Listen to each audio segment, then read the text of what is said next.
Good afternoon. Today's tutorial is going to be applying a protection plan to a workload. Now, to protect a workload, you must apply a new protection plan to it, and you can apply a plan from devices and also from management.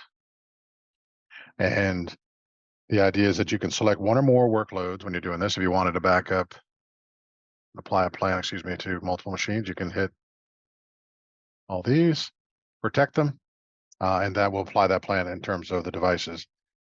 And then you also have the option to do down in management. You can take something that has uh, maybe one machine on, you want to add 3 or 4 machines to it, you can just go ahead and edit it, and you can add the devices here and choose those and then apply that. So you can add to the same group that of the applying that plan.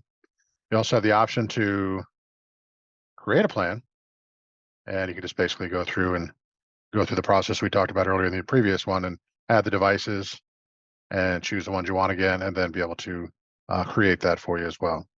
And that's the extent of how easy it is to do the applying a protection plan. So if you have any questions, reach out to us, and we look forward to talking to you. Have a great rest of the day.